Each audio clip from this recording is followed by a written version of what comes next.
ஹிஜ்ரி 2ஆம் ஆண்டு கிப்லாவினுடைய மாற்றம் ஏற்பட்டது இந்த ஷாபானுடைய மாதத்தில். இப்போ கிப்லா மாற்றத்தின் போது என்ன நிகழ்வு நடந்தது தெரியுமா?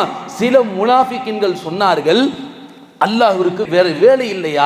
என்ன இது திடீர்னு காபத்துல்லாஹ் முன்னோக்கி தொழுவுங்கன்னு சொல்றான், திடீர்னு பைத்துல் முகத்தஸை முன்னோக்கி தொழுவுங்க, இப்படி மாத்தி மாத்தி பேசக்கூடிய ஆள் அவன் இறைவனாக இருக்க முடியாது என்று சில முனாஃபிக்கின்கள் அவர்கள் வெளிப்படையாக பேச ஆரம்பித்து விட்டார்கள். அல்லாஹ் அப்போதுதான் இருக்கிறான், குல்லில்லாஹில் மஷ்ரிக் வல் மக்ரிப். நபியே, அந்த முட்டாளுக்கு சொல்லுங்க, மஷ்ரிக் மக்ரிப், கிழக்கு மேற்கு எல்லாம் அல்லாஹ்வுக்குரியது. மேற்கு திசை, கிழக்கு திசை, வடக்கு திசை, எல்லா திசைகளும் அது அல்லாஹ்விற்குரியது. அல்லாஹ் சொன்னால் அது செய்ய வேண்டும்.